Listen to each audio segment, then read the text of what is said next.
what is the difference between visualization and Ah, actually feel the process? right. So when you feel the process, you can't use the mind.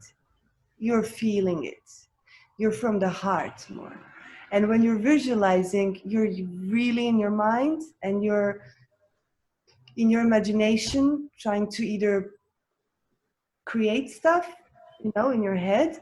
So I would be visualizing my heart and visualizing it white, for example, to heal, instead of just letting go of the mind and just breathing through and feeling the heart, feeling it inside of me, feeling how it beats, feeling how what it does, feeling how it's connected. So I think, in my opinion, the difference would be between the mind and the heart, which is also something I kind of managed to learn through the course, that how to switch off the mind. That was very challenging, actually. And when you think of practicing, when you think that, oh, well, now I want to practice, what is your favorite? Which one comes to your mind first? It's definitely using the meridians and the fingers and the channels. I even tried it on my mom. I told you that, and it did kind of heal her neck, even though she wasn't really sure, because it happened a couple of days, even later, 2 days, I think, afterwards, that she stopped feeling it. I secretly think it was me. Who knows?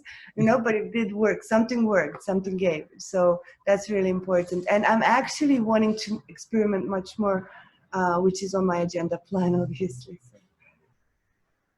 Were there any difficulties or obstacles while studying with us online? What do you think?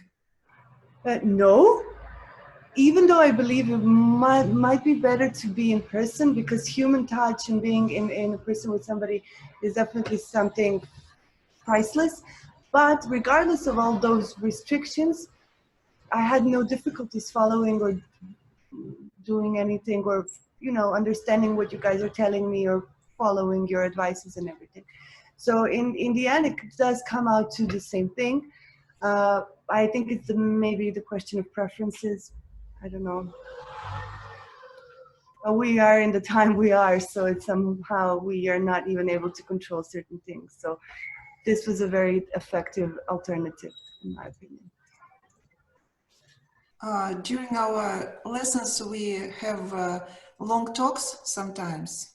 Yeah. What about these periods? What about our conversations? What is your attitude to them?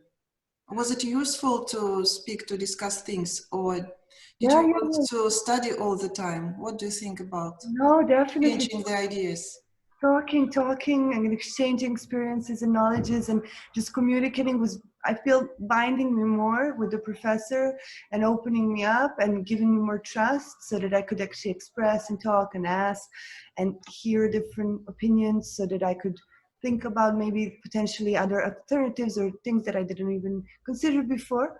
So I think it was a very crucial and a key part also of the whole experience. Not only just teaching me the techniques, but also giving me the opportunity to talk to you and exchange. And what is the result of those conversations? Have they changed anything in your maybe idea about biosensory things, in your idea about Russia, about, I don't know. I'm Serbian, so we naturally love Russia. I never had anything again. I actually, on the contrary, always wanted to go. And actually, one of the best things about the university was that it's in St. Petersburg, which was I always wanted to kind of visit that and to get to that place, because I think it's one of the, I don't know, I've never been, but from what I read from my family, my father was telling me about one of the prettiest cities in the world.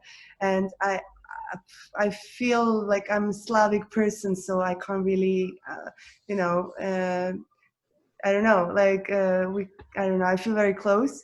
But the conversations helped me to, I was more referring, because I never knew what biopsychology, sensory psychology was before.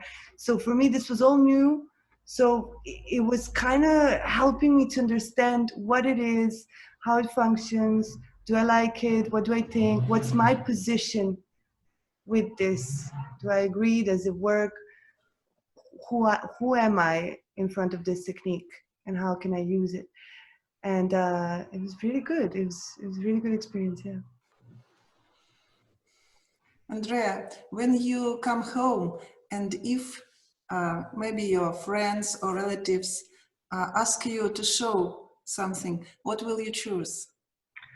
There will, that will depend. First of all, if they have a problem, I would try to heal them, because as I said, healing was my main goal, and that was the main objective for me for the course.